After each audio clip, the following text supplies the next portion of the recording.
Bismillahirrahmanirrahim. Assalamualaikum warahmatullahi wabarakatuh. Innal hamdalillahi nahmaduhu wa nasta'inuhu wa nastaghfiruhu wa nastahdihi.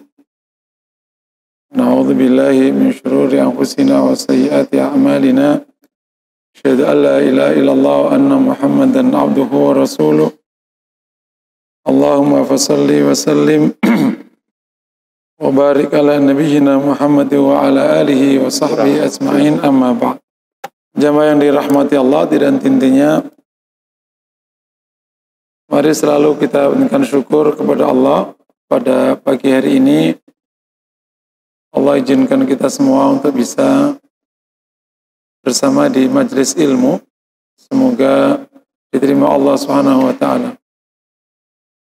Kesempatan yang baik ini sekaligus menjadi wahana kita berharap kepada Allah agar Allah berikan kepada kita ketenangan, rahmat, dan kita bermohon dan mohon kepada Allah agar Allah sehatkan kita semua. Amin ya rabbal alamin. Materinya Syama'il Rasulullah dari kitab Al-Anwar fi Syama'il Nabiyil Mukhtar. Jamaah sekalian bisa ngedownload, setahu saya ini gratis. Nggak apa-apa, di download aja di laptopnya atau di handphonenya, bisa megang. Masalah bacanya kan ntar belakangan, yang penting punya dulu. Di handphonenya bisa dikasih di insert bahasa Arab, nanti jadi bisa gampang. Itu ada satu mungkin web atau apalah, namanya waqfiyah.com. Itu ada puluhan ribu kitab diwakafkan oleh pemiliknya, jadi kita bisa ambil kapan saja. Buku yang dulu kita beli puluhan ton, sekarang sudah kita download gratis saja. Namanya waqfiyah. Memang wakaf, itu wakaf dari orang Kuwait. Dia memang sengaja beramal mengebukan buku-buku itu. Nggak tahu dia ngizin ke penerbitnya kayak apa, tapi kita ngambil gratis saja. Nah, salah satu bukunya ini tadi pagi saya dapatkan. Nah, itu sudah bahkan kita nggak perlu nyimpan di tempat kita. Asal kita punya web itu, asal kuotanya cukup aja, langsung aja buka kitab itu sekaligus. Jadi nggak beban juga di laptop kita atau di handphone kita. Kita akan bahas hadis 201 ya. Langsung riwayat ke Aisyah. An Aisyah radhiyallahu taala anha qalat, ma daraba Rasulullah sallallahu alaihi wasallam biyadihi syai'an qad illa ayyujahida fi sabilillah wala daraba khadiman wala imra'atan. Dari Aisyah radhiyallahu taala anha, ia berkata, Madharaba Rasulullah, yang artinya Rasul sallallahu alaihi wasallam tidak pernah memukul dengan tangannya sesuatu apapun, illa ayyujahida fi sabilillah, kecuali dia berjihad di jalan Allah. Wala daraba khadiman, ia juga tidak pernah mukul pembantu. Wala mra'atan, dan juga tidak pernah mukul wanita. Ini hadis oleh Imam Baghawi, diriwayatkan dari Abu Muhammad Al-Jauzajani, dari Abul Qasim, dari Al-Haytham ibn Kulayb, dari Isa ibn Harun bin Ishaq Al-Hamadani, dari Abda ibn Hisham, Urwah dari abihi an Aisyah radhiyallahu ta'ala anha. Nah, ini hadis sahih. Penjelasannya, Aisyah menjelaskan bahwa Rasulullah SAW punya sifat dan atau punya sikap. Ia tidak pernah memukul sesuatu apapun. Ini adalah salah satu dasar yang menjelaskan tentang etika seorang laki-laki dan sekaligus kepala rumah tangga, sekaligus seorang manusia, sekaligus kepala pemerintahan. Bahwa ia tidak pernah memukul sesuatu apapun. Jadi Rasul tidak pernah menggunakan tangannya mukul apapun. Hadis ini juga sekaligus menjadi rujukan dari sikap Muslim ketika menghadapi sesuatu yang memancing amarah. Maka ia tidak pernah mukul meskipun marah. Hadis ini juga sekaligus memberikan panduan. Meskipun dalam Islam seorang laki-laki boleh mukul, ya kan? Boleh mukul, tapi ternyata Rasul tidak mukul. Itu artinya ada ruang hukum, tapi ada panduan etika. Makanya kalau memahami Islam tidak boleh hanya satu sisi hukum. Kan dikatakan kalau anakmu, perintahkan anakmu sholat di umur 7, dan kalau di umur 10 tidak, maka pukullah.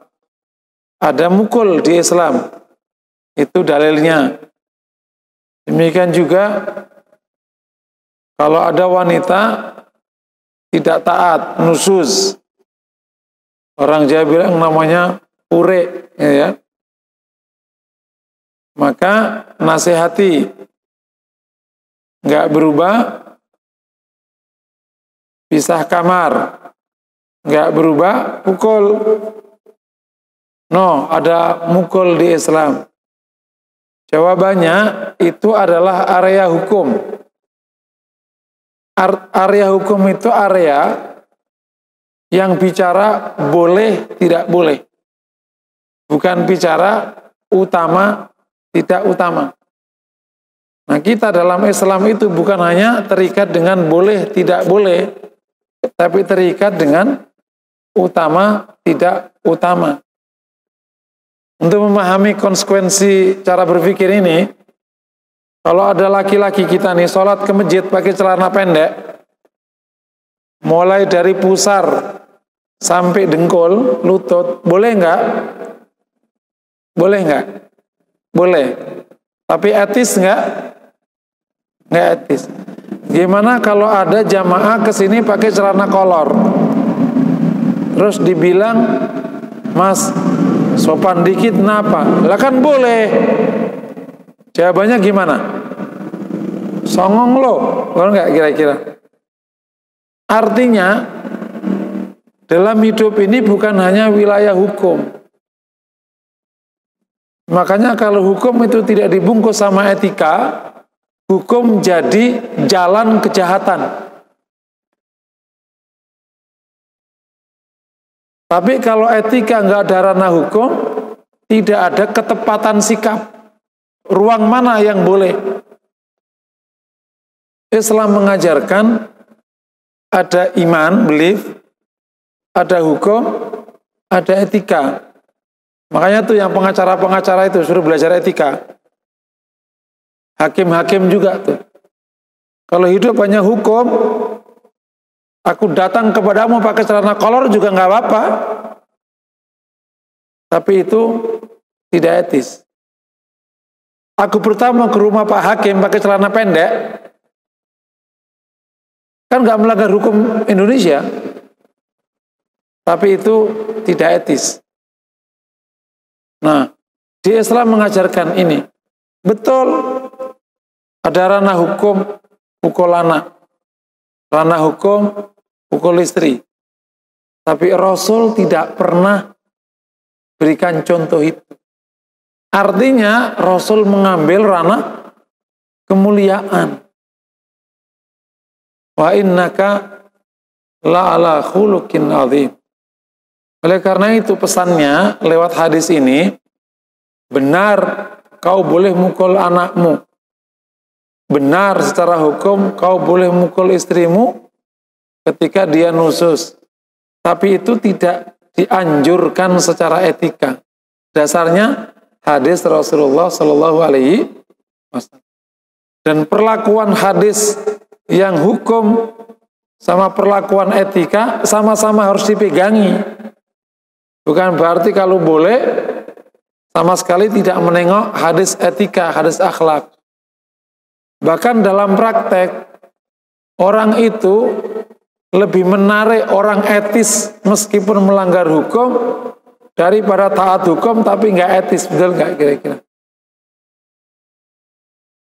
Ada orang melanggar hukum tapi etis. Sorry Pak Polisi, emang salah tadi. Ya udah, jangan diulangi. Terenyuh Pak Polisi. Tapi ini nggak salah sebenarnya. Contohnya, kan ada batas tuh antara tiang tidak boleh berhenti sama posisi mobil yang dilarang. Itu kan ada batasnya itu, areanya tuh. Saya nggak hafal berapa meter. Nah, kalau ada orang usil tuh, berhenti aja di situ, kira-kira selisih 30 cm aja. Nanti Pak Polisi datang. Sorry Pak, Bapak melanggar. Lihat tuh meteran. Kira-kira Pak Polisi gimana sih kayak gitu? Bapak melanggar petugas. Melanggar mana? Kok galakan lu sih Pak? Jadi dia bisa cari kesalahanmu kalau kayak gitu urusannya. Jadi etika itu adalah poin pertama yang akan dilihat oleh orang sebelum hukum. Makanya kalau yang hukum nggak pakai etika itu, cara menyelesaikannya nggak usah pakai hukum. Teriak aja di telinganya, kan nggak melanggar hukum. Jadi ini pelajaran luar biasa. Nah, sekaligus kalau kita melihat akhlak Nabi yang ini, itu menunjukkan bahwa orang yang tidak pernah mukul menunjukkan mulia budinya, lapang dadanya, cemerlang pikirannya. Kalau orang tidak mulia budi, tidak lapang dada, nggak cemerlang pikirannya, cenderung mukul, betul ya? Bapak, duitnya habis, anak nangis. Udah nggak bisa lagi nyari duit lagi. Mukul nggak kira-kira? Kapan nggak mukul? Kalau masih ada solusi di otaknya. Makanya orang mukul itu menunjukkan otaknya udah selesai. Jadi bagi kaum muslimin yang kita ambil pelajaran dari hadis ini kedua adalah agar muliakan budimu, lapangkan dadamu, cemerlangkan pikiranmu, supaya tidak pernah mukul sekalipun. Karena si provokasi mukul itu pertama adalah karena sempitnya dada. Kalau udah sempit dadanya, provokasi mukul tinggi. Udah kayak gitu, emang gak mulia budinya. Emang biasa dari preman, dari kecil emang hidupnya di daerah situ. Yang terakhir, otaknya udah habis. Tapi kalau otaknya masih ada, nggak sampai mukul tuh. Bapak punya duit banyak, anaknya minta, Pak, beliin handphone dong. Oke. Satu lagi datang, Pak, beliin baju dong. Oke. Karena masih ada ruang dia memenuhi. Artinya, kalau ruang pikiran Anda itu lebar, berapapun masalah, nggak sampai mukul, karena masih ada ruang solusi. Kalau nggak ada ruang solusi, ya mukul. Jadi orang marah itu karena memang ruang solusinya sudah tidak ada. Apalagi mukul. Jadi pelajarannya adalah, hai umat Rasulullah, nyontoh Nabi, jangan poligaminya doang. Mana saya ditanya sama jamaah di majelis itu siapa? Kadang sunnah itu bahasnya yang ad hoc gitu, nggak komplit bahas sunnah. Berpikir kemuliaan budi dianggap itu nggak sunnah. Padahal monogami kan juga sunnah juga kan. Karena Rasul kan monogami. Bahkan kalau dihitung sebelum jadi nabi, totalnya malah lebih lama, 25 tahun kan monogaminya. Nah, termasuk sunnah ya begini ini, cemerlang berpikir ini. Jadi kalau ada umat nabi nggak cemerlang berpikirnya, itu otaknya bid'ah. Setuju nggak begitu? Nggak nyunah otaknya. Otak yang sunnah itu cemerlang, sehingga tidak akan sampai punya pilihan mukul apapun. Mau mukul piring, mukul tembok, mukul jendela, mukul apa. Itu menunjukkan dia emang cemerlang, ada solusinya. Lapang dadanya, mulia budinya. Itu yang sunnah. Jadi kalau ada orang muslim otaknya jongkok, itu nggak nyunah, itu otak bid'ah. Setuju? Itu bid'ah. Bid'ah bukan hanya perkara-perkara yang bersifat, kita membuat bagian bid'ah berpikir namanya. Siapa itu? Yang nggak cemerlang berpikirnya. Karena Rasul cemerlang, fatin kan sifatnya. Siapa yang tidak mencocoki Nabi berarti kan bid'ah, betul ya? Nabi fatona, fatin, cerdas, cemerlang. Umatnya harus cerdas, cemerlang. Kalau on berarti umat yang bid'ah. Apalagi sampai dikit-dikit mukul, dikit-dikit marah. Naudzubillah min dzalik. Berikutnya kita dapati di hadis ini, illa ayyujahida fi sabilillah, kecuali jika ia berjihad di jalan Allah. Jadi tangan Nabi digunakan mukul itu jika jihad. Nah, waktu jihad ya harus mukul. Kalau nggak mukul ya namanya penonton jihad. Inilah akhlak Nabi yang top yang pernah saya sampaikan di awal materi Syama'il. Nabi itu kalau dibuat profil itu sangat-sangat paripurna. Orang itu biasanya kalau nggak pernah mukul, juga memang di event apapun nggak mukul. Termasuk pas berantem dia nggak bisa mukul, akhirnya ya kepukul terus. Kan gitu biasanya. Biasanya profesor yang lembut sekali budinya. Kan Rasul itu kalau digambarkan kan lembut, penuh rasa, betul ya? Memperhatikan rasa sahabat, mendengar orang, memperhatikan perasaan pasangan, kan gitu itu. Nah, orang seperti ini kan berarti kan lembut, baik. Artinya ya nggak pernah mukul sama sekali. Begitu ditonjok sama orang di jalanan, jawabannya gimana? Mas, kenapa nonjok? Ya tonjok lagi. Tapi ternyata Rasul begitu urusan perang, kejantanannya itu keluar di situ. Begitu gulat, nggak tertandingi. Tapi dalam sebuah kisah, salah satu kecekatan Nabi dan kecepatan Nabi dan ketepatan Nabi di dalam melempar busur, kejadian di perang Uhud. Ada seorang kafir Quraisy yang pernah mengancam Nabi gini, aku akan membunuhmu. Kata Nabi sebaliknya. Nabi itu kalau menjawab itu menggunakan kata positif, tapi masuk. Ada orang kayak gini bukan dibiarkan. Baik, terlalu baik itu namanya lemah. Tapi keras, terlalu tegas, terlalu keras namanya jahat.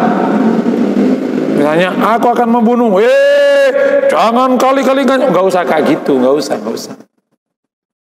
Waktu Nabi aku akan membunuh, kata Nabi, bal bil akas, sebaliknya. Nah gitu doang aja. Yahudi salamnya nyelkit, assalamualaikum. Kalau diterjemahkan pakai bahasa Betawi, mati lo. Kata Nabi, waalaikum, lo juga. Aisyah dengar, assalamualaikum, wa la'anakumullah, wa ghadiba alaikum. Kata Aisyah, dengar ada Yahudi nyeletuk gitu, mati kau, laknat kau, murka Allah atasmu, tumpah ruah. Kata Rasulullah, mahlan ya Aisyah, slow ya Aisyah. Kata Aisyah, bukan kau mendengar apa yang mereka katakan? Kata Nabi, bukan kau dengar yang saya katakan? Nabi jawab, tapi baik, waalaikum. Nah, kembali ke cerita. Ada orang Quraisy Mekah ngancam Nabi, aku akan membunuhmu. Kata Nabi, sebaliknya. Bener. Ancamannya itu bener tuh orang. Ya Rasul mengatakan itu ya karena itu wahyu kan. Kok nggak dimaafkan? Karena memang pas begitu wahyunya. Karena yang waktu Sofwan dimaafkan, karena emang nggak jadi bunuh, akhirnya masuk Islam. Ini orang emang serius mengancam. Begitu ngelihat Nabi agak renggang, kan Uhud itu Nabi dijaga 9 sahabat. 7 sahabat syahid. Dan tahu yang mati syahid siapa? Seluruh sahabat Ansor. Nabi dijaga 7 sahabat Ansor sama 2 sahabat Muhajirin. Dan Muhajirin itu Zubair bin Awam dan satunya lupa saya. Ini petarung-petarung besar. Nah 7 sahabat yang Ansor ini kan, orang Ansor kan nggak petarung. Ansor itu kan petani. Kalau Quraisy petarung, kenapa petarung? Karena dia harus ngawal dagangan ke Yaman atau ke Syam. Dari sejak muda, punya anak lagi sini. Kau ikut dagang. Jaga daganganmu. Dirampas, serang. Itu doktrinnya orang Quraisy. Petarung dari kecil. Kalau nggak gitu kau mati di Quraisy itu. 3 bulan di jalan. Kalau nggak petarung, mati kau. Nah, melihat Nabi cuma dijaga 2 sahabat. Datang itu nyergap.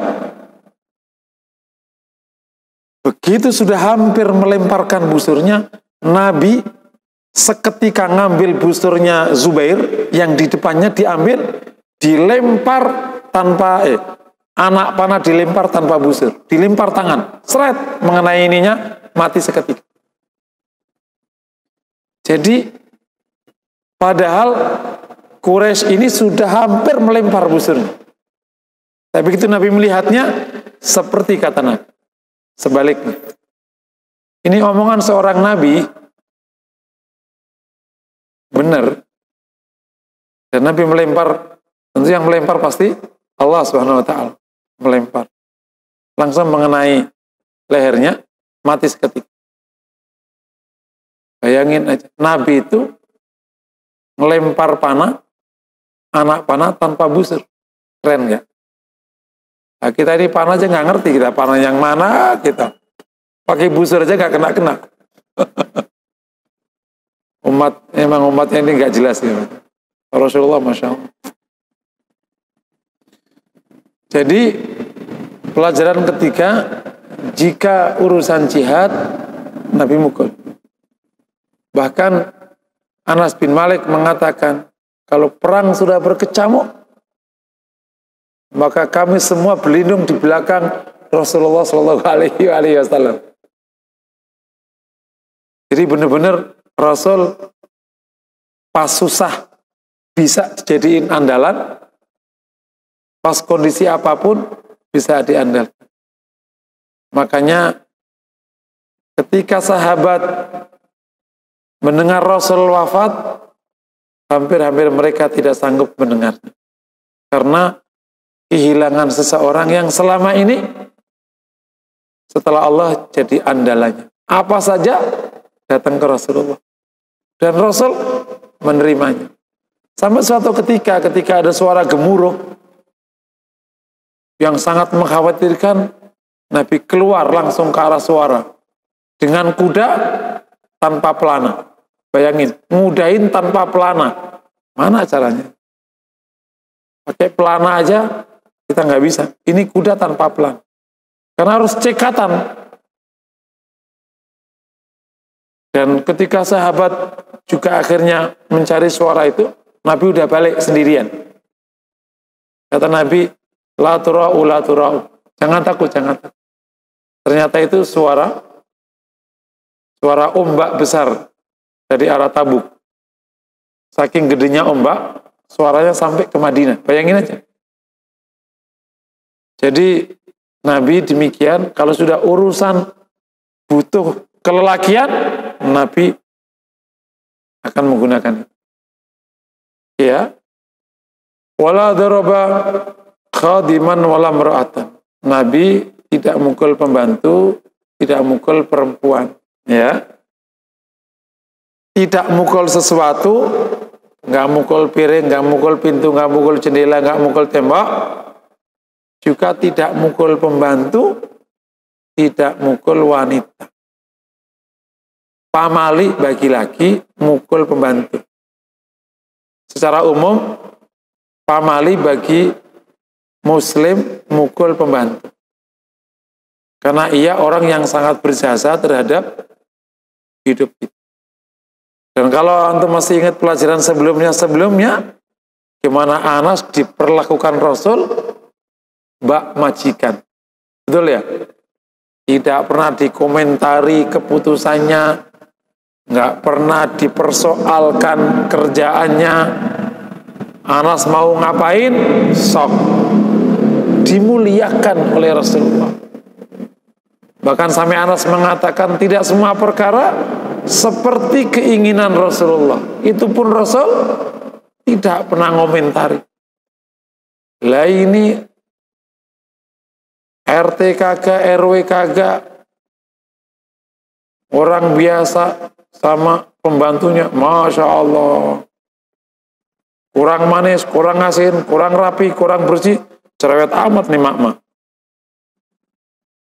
Biarin dia mengerjakan seperti yang mereka inginkan. Sudah. Biarkan dia menjadi bos. Ya. Apalagi sampai dipukul. Termasuk tidak mukul wanita. Ini adalah akhlak yang dicontohkan Nabi. Itu kalau antum tahu sejarah para petarung, para pejuang, orang-orang hebat, ini akhlaknya. Jadi orang-orang hebat itu justru di depan orang lemah dia memuliakan. Tapi orang lemahlah di depan orang yang lebih lemah nindas. Karena dia ditindas atasannya. Itu namanya mental inlander. Kalau petarung, orang besar, dia hanya melawan jika seimbang. Orang lemah, wanita, enggak. Dimuliakan. Tapi yang melanggar diatur. Tapi kalau ada orang nindas, sama yang bawahnya nindas, atasannya sok takut, dia mentalnya mental inlander. Inlander itu adalah kakaknya budak sebenarnya. Secara mental. Karena mental orang hebat itu memuliakan orang lemah bahkan. Menjaga orang lemah. Itu mentalnya. Semua petarung yang di Romawi, yang di Persia, ketika dia perang, musuhnya udah lemah, dibiarin. Semua itu jantan-jantan itu ada zaman itu, gitu. Makanya salah satu hikmah dibiarkannya Quraisy itu tidak diazab oleh Allah, tentu atas salah satu sebab doanya Rasulullah tidak diazab itu karena mereka jantan. Quraisy itu jantan, tidak nindas orang lemah dan tidak bisa ditindas siapapun. Egaliter. Gitu. Sama orang lemah dia melindungi, tapi yang dolim dilawan sama dia. Lahirlah Khalid bin Walid, lahirlah Ikrimah. Dia tidak mengenal kemunafikan, nggak nilep, nggak nipu, nggak bohong. Iya, nggak. Nah itu makanya lahirkan dari Quraisy semua panglima-panglima, pemimpin besar dari Quraisy semua. Itu bukan karena Nabi bukan karena ya, Nabi kan al-aimatu min Quraisy, karena memang dia punya sifat-sifat kepemimpinan yang luar biasa. Salah satunya justru melindungi orang-orang lemah. Itu sifat-sifat orang besar. Jangan dibalik. Makanya kalau ada orang kerja sama atasan munduk-munduk bawa nindes, itu inlander. Yang benar gimana? Hormat sama atasan, bukan munduk-munduk. Hormat sama atasan, sayang sama bawahan. Apalagi ada seorang laki-laki munduk-munduk sama istri, ya itu bahaya itu. Itu sudah bukan laki-laki. Oke, ini hadis ke-201 ya. Kita lanjut hadis 202. Aisyah juga, Aisyah radhiyallahu ta'ala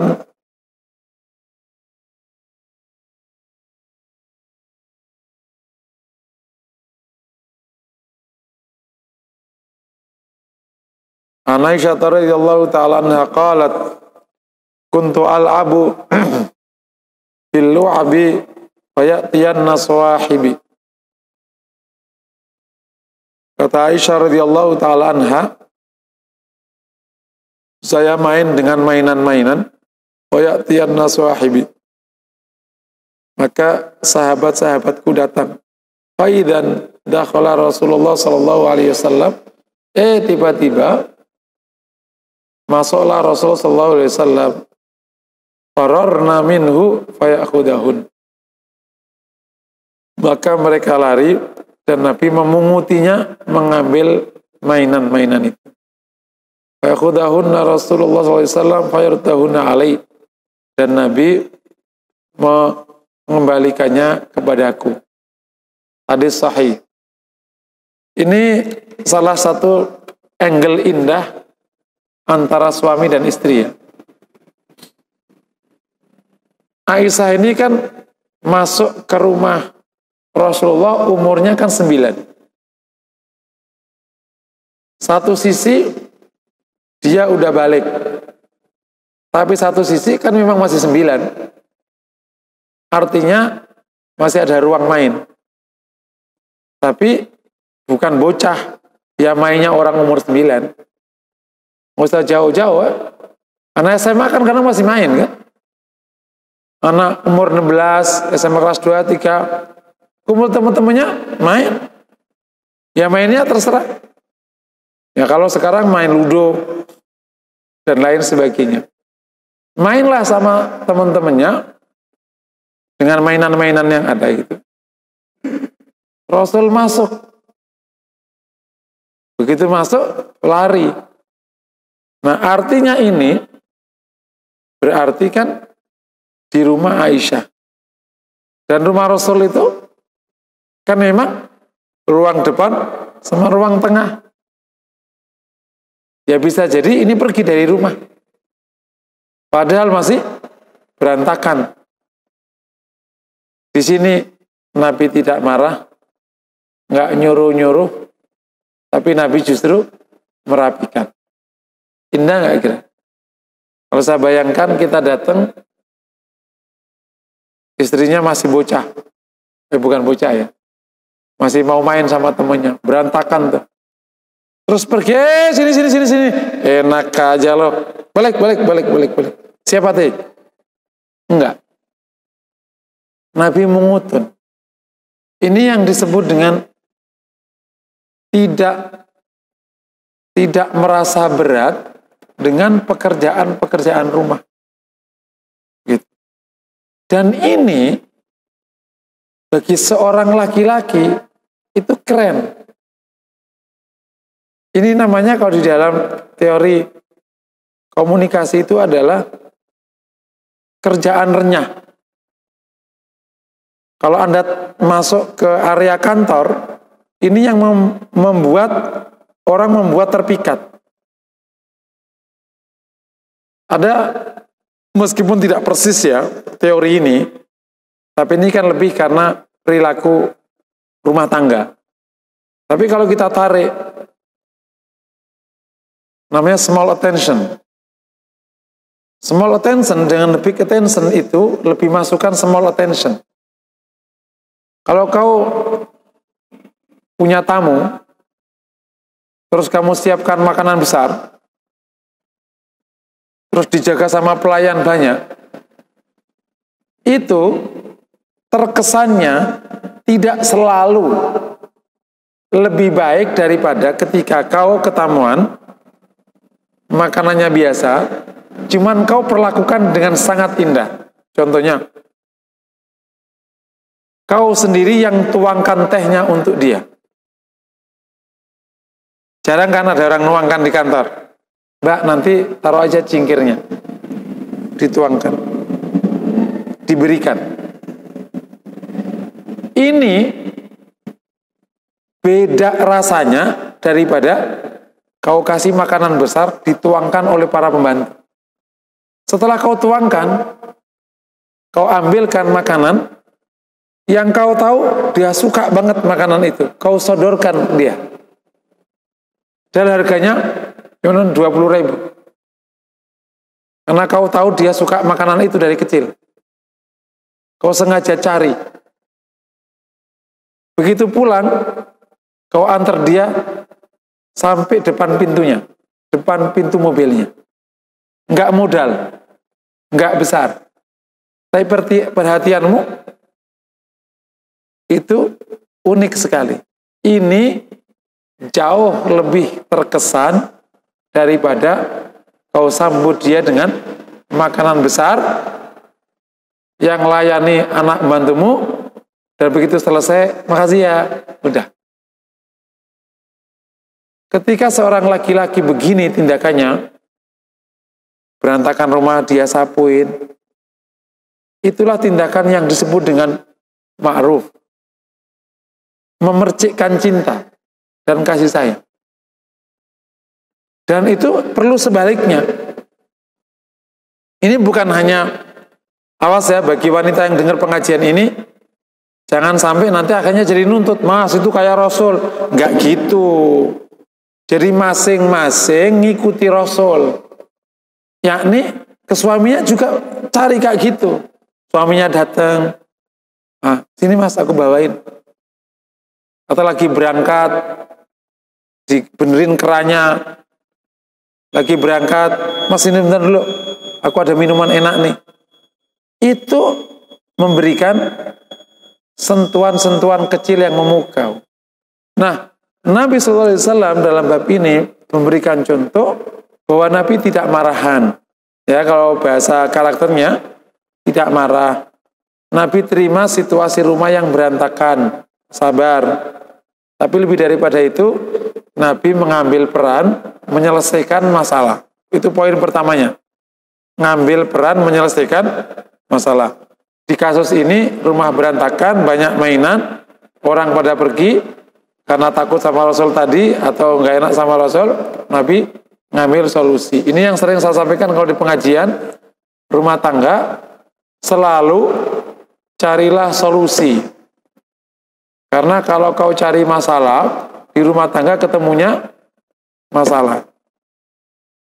Ada tidur, yang satu suka terang, yang satu suka gelap. Jadi masalah. Yang satu rapi, yang satu berantakan. Jadi masalah. Namanya rumah tangga. Bahkan dalam survei itu 54% nggak puas dengan pasangannya. Tapi kabar buruknya survei ini di Amerika. Karena survei kayak gini kan di sini nggak ada. Kenapa coba? Nggak ada dananya. Pakai makan. Jadi emang negara itu kalau nggak maju ya emang nggak punya data banyak. Survei segitu kan bisa 400-500 juta.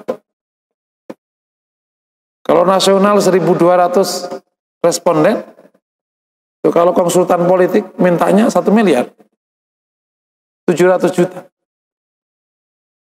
Terus tiba-tiba cuma bahas begitu. Nah, yang danain siapa? Tapi karena kita nggak punya banyak data sosial, ya sikap kita yang ngawur-ngawur aja. Dan saking biasanya ngawur jadi al-ngawuru minas sihah. Ngawur jadi benar. Ngawur itu kalau terus menerus jadi benar. Itu nggak kira-kira. ada sopir ngawur. Tapi kita ngikut sopiran dia ini setahun, lama-lama ya udah bener aja begitu. Semoga negara kita bukan ngawur ya. Nah, solutif rumah tangga itu jadi ini perkara semua itu. Karena 2 orang kumpul 24 jam bertahun-tahun. Habis. Kalau jadi perkara semua. Tak contohin ya. Di tempat saya, jengkol itu makanan paceklik dan makanan orang sangat miskin. Di Jepara itu. Maka sampai ada pengusaha jengkol itu yang akhirnya punya bis banyak. Gara-gara di Jepara itu jengkol nggak dimakan. Begitu dia tahu jengkol itu makanan favorit orang Jakarta, diangkutlah jengkol dari Jepara ke pasar induk. Kalau ada orang Jepara kawin sama orang Betawi, bisa tengkar ini. Mas, jengkol. Jengkol! Kau pikir aku miskin apa? Karena itu makanan penghinaan di sana. Nggak dimakan orang-orang mulia. Lo coba kalau kayak gini, marah nggak? Berikutnya lagi, daun singkong. Di tempat saya, itu makanan kambing. Karena kita nggak makan daun singkong. Saking banyaknya singkong maksudnya. Ya singkong kan banyak. Jadi orang makan kangkung. Singkong nggak dimakan. Kalaupun makan, itu paceklik bulan Maret. Itu juga dikasihkan ke buruh sawah. Majikannya nggak makan. Majikannya makan yang lain. Tiba-tiba di Jakarta singkong jadi makanan mulia di warung Padang, betul nggak? Nah, orang Jakarta kawin sama Jepara, jadi perkara kalau kayak gini. Itu mirip di Saudi. Teri itu makanan kemuliaan. Siapapun yang tinggal di Saudi, teri itu top. Serius. Jadi kalau kita dapat teri, luar biasa. Itu kita bisa undang seluruh temen. Dapat teri nih, gitu. Tibalah catering, orang yang sudah tinggal di Saudi, ngasih catering teri ke jamaah haji. Jamaah haji yang bayar mahal. Ini kejadian betul. Salah satu travel mahal dikasih teri. Mencak-mencak orangnya. Kau pikir kita ini miskin apa? Karena teri di sini makanan orang miskin. Padahal di Saudi teri itu makanan orang top. Orang Indonesia di sana teri di atas daging apapun. Termasuk di atas daging onta. Kemuliaan terinya itu. Nah ini kalau jadi perkara-perkara. Oh ada jamaah saya tengkar gara-gara cara mencet anduk, cara mencet odol kan. Odol itu kan cara mencetnya kan. Kalau wanita dari mana? Dari bawah, rapi. Laki-laki, prot gitu dong. Pasti laki. Itu tengkar jam 3 malam gara-gara cara mencet odol. Dan ada jamaah itu cerai gara-gara anduk. Serius ini.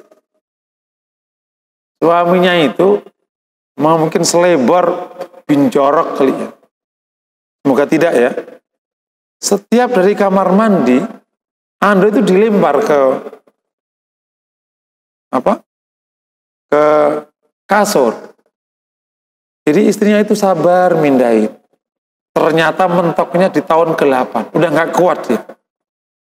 Lapor ke ustadznya minta cerai. Kenapa? Dia tidak ngerti aku. Kenapa nggak? Aku udah 8 tahun. Sampai hari ini dia nggak pernah ngerti bahwa aku nggak suka kalau dia ngelempar anduk ke kasur.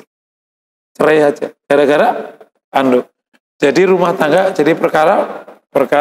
Kalau kita bercari solusi jadi seperti ini contohnya. Berantakan dirapikan. Udah gitu aja doang. Ya kalau ya tinggal minta tolong. Yang kedua, berlakulah ma'ruf. Dan ma'ruf itu adalah tindakan yang memancing cinta. Itu ma'ruf. Makanya ma'ruf itu isinya memuliakan, mencintai, menyayangi, memanggil dengan kasih sayang, menyentuh dengan kasih sayang. Itu namanya ashiruhunna bil ma'ruf. Jadi pandai-pandailah hai pasangan mengambil tindakan yang bisa membuat pasanganmu nyaman dan senang. Itu namanya ma'ruf. Dan ini contoh ma'ruf, salah satu contoh ma'ruf. Kita bisa contoh yang lain-lain. Pelajaran ketiga, ini sekaligus menunjukkan bahwa Nabi dalam kondisi apapun tetap bisa menjaga kondisi baik di rumah tangga.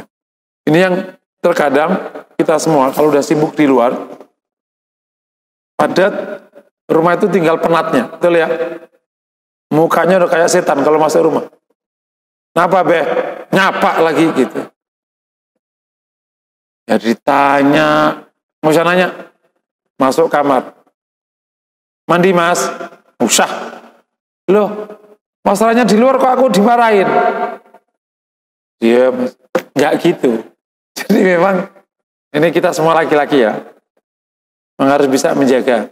Masuk rumah itu ya, sesulit apapun rumah, tetap situasinya bisa relate kayak Rasul begini. Dan Rasul itu kan, kita sama Rasul mungkin nggak ada sumur sama langit Sabtu 7 kali ya. Kita mau apa sih, tanggung jawab kita itu apa? Istrimu 1, betul ya? Anakmu 2. Apalagi udah. Posisimu RT enggak, RW enggak. Apa posisimu? Pimpinan di kantor, anak buahmu berapa? 30. Dah, itu doang kan? Gitu aja penat. Rasul mikir sak umat, sak jagat. Perang terus setiap hari. Ngadepin orang munafik, ngadepin orang Yahudi. Istrinya banyak. Nggak penat. Kita berlatih bermental kayak Rasul. Yang lega sekali, mentalnya besar. Ini ngomongnya gampang ya. Ngikuti ya Masya Allah. Kita punya masalah dikit aja udah sampai rumah udah puyeng kita ya. Corona aja kita udah nggak bisa tertawa sekarang. Takut aja. Padahal Rasul setiap saat itu keancam terbunuh. Setiap saat terancam terbunuh. Yang diracun, yang diusir, yang diapain. Tapi tetap aja bisa rileks. Jadi ini pelajaran luar biasa dari Rasul SAW. Semoga kita bisa contoh. Ya, kita bisa selesaikan 2 hadis dan banyak pelajaran. Semoga menginspirasi. Aku qouli hadza. Assalamualaikum warahmatullahi wabarakatuh. Ya, ini bab kecerdasan emosi itu dihimpit dengan kecerdasan spiritual ya. Letaknya ada di hati dalam bahasa agama. Ya maka kembali ke materi dasar kita dulu, tazkiyatun nafas. Bagaimana bisa membersihkan hati. Nah kalau hatinya memang belum bersih, ya berarti dia belum baik. Kalau belum baik ya otomatis perilakunya tidak baik. Jadi kembalinya ke kebersihan hati. Ada 3 metode kan. Ada tahalli, ada takhalli, ada tahakkuk wa takhalluq. Kalau takhalli itu membersihkan hati dengan cara taubat. Ditaubati memang. Kalau nggak taubat dari penyakit, ya emang nyakit. Dan penyakit hati satu aja itu kemana-mana kelakuannya. Sombong itu kok nggak hilang, udah kemana-mana itu penyakit. Ujub nggak hilang, kemana-mana. Apalagi penyakit hubud dunia ya, sangat kesengsem dunia, kok nggak hilang, kok kemana-mana penyakit. Jadi pelit, jadi rakus, jadi tega, kemana-mana. Jadi ada namanya takhalli, jadi pakai istighfar. Khusus istighfar dari ini, istighfar dari ini. Yang kedua tahalli, melatih sifat baik. Dilatih memang. Bagi mungkin masih ingat materi awal, ngelatihnya gimana? Dilatih ikhlas, dilatih syukur, dan latihannya pakai apa? Pakai ibadah-ibadah. Sholat itu latihan. Sholat itu satu sisi dia merupakan perintah ibadah, satu sisi latihan tazkiyatun nafas. Di sholat kita dilatih ikhlas, dilatih khusyuk, dilatih sabar, dilatih syukur, dilatih tunduk pada Allah, dilatih. Terus juga puasa, juga itu latihan. Latihan sabar, latihan syukur, gitu. Latihan menahan amarah, latihan lapang dada, itu di puasa. Zikir, baca Quran, itu semua latihan. Nanti dari riyadhah itu, nanti langsung dicek di lapangan. Itu namanya, ada yang mengatakan justru itu namanya ujian lapangan itu. Lulus enggak? Latihannya di zikir-zikir itu. Kalau di sana, oh ternyata masih marah, ya nanti dikuatin lagi di sini. Oh ternyata masih apa? Dibalikin. Kalau masih, berarti ininya belum berdampak. Aku udah baca Quran tamat sebulan sekali kok, berarti perlu tambah lagi. Sampai nanti hati itu kokoh gitu. Nggak kepancing amarah, emang nggak marah emang. Dulu mungkin kita nggak percaya ada orang kok nggak marah, emang ada orang nggak marah, emang nggak marah. Saking lapangnya dadanya, lapang sekali. Ini bukan orang acting, emang asli nggak marah. Jadi memang saking lapangnya dadanya. Nah yang berikutnya namanya tahakkuk wa takhalluq. Kalau tahakkuk itu belajar dari Asmaul Husna. Kalau tahalluq ya yang kita baca ini kan tazkiyatun nafs sebenarnya. Coba kita dengar cerita Rasulullah, nanti lama-lama ngikut tuh dengan izin Allah. Wallahu a'lam bishawab. Ya kalau kenapa Rasul sehat, jawaban yang paling bawah, karena Rasul mengambil sebab, hukum sebab akibat secara baik. Jadi kalau menggunakan teori sekarang, sehat itu kan 4. Pikiran baik, makanan baik, istirahat baik, olahraga baik. Betul ya? 4, Nabi itu lengkap.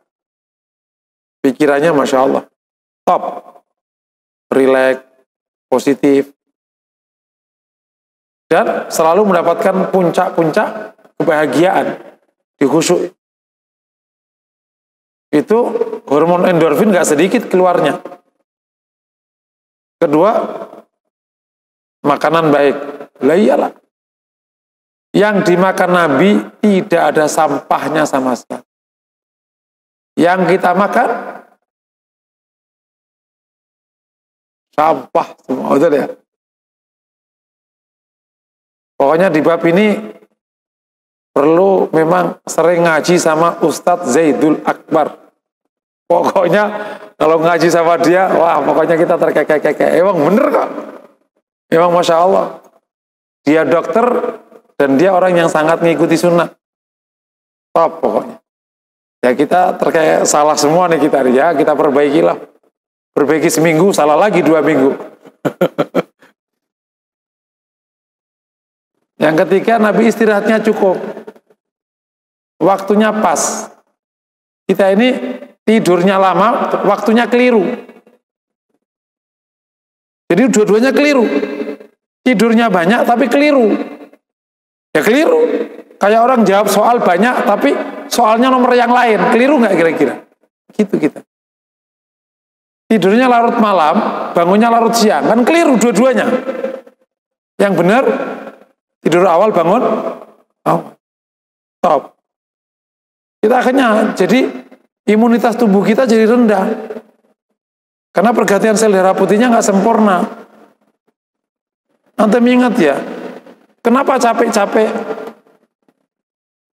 pakai vaksin? Kan memancing imunitas kan?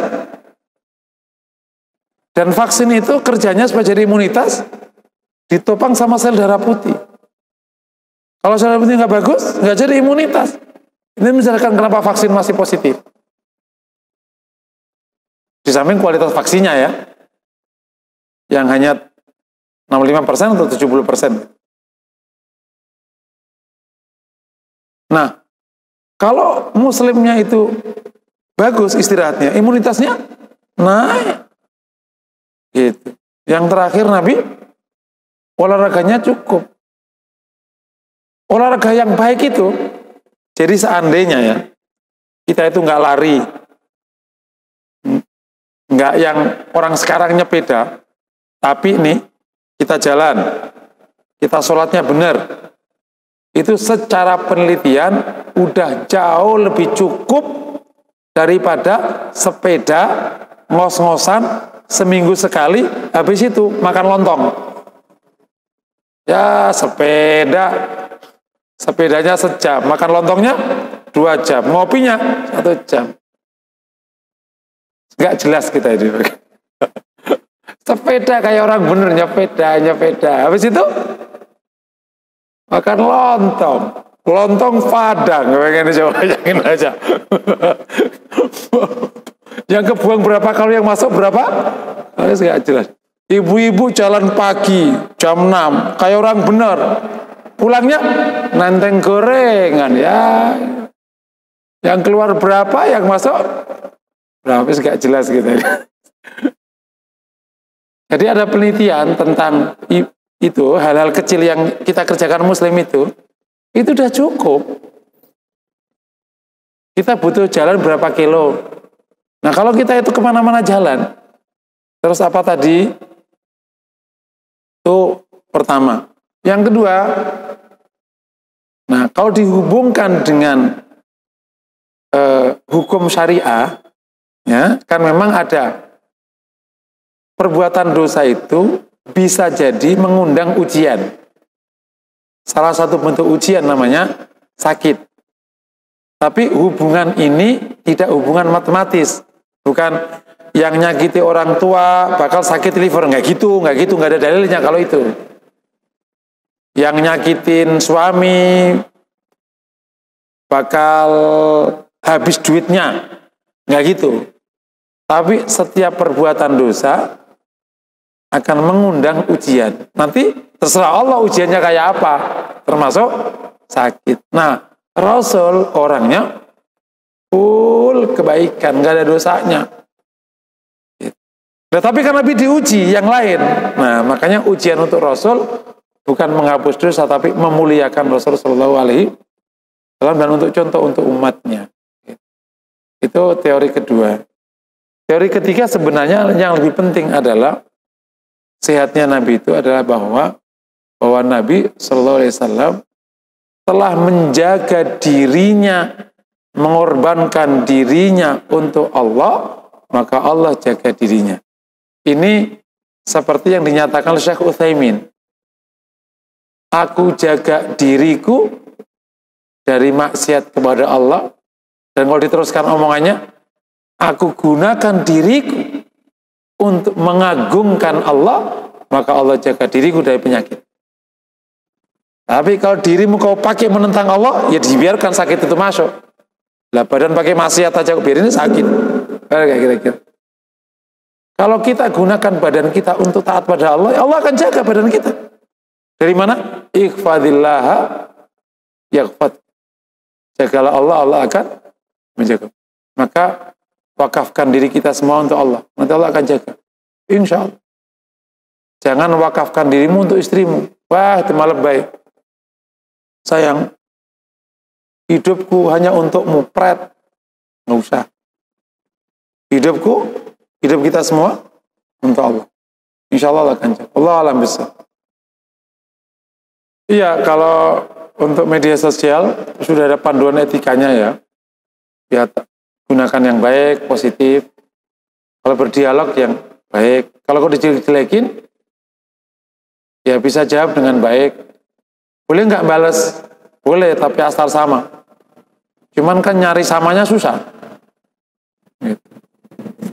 Dan khusus untuk membawa Islam, betul, kita perlu amar ma'ruf nahi munkar. Tapi amar nahi munkar itu tidak sama dengan jelek-jelekin.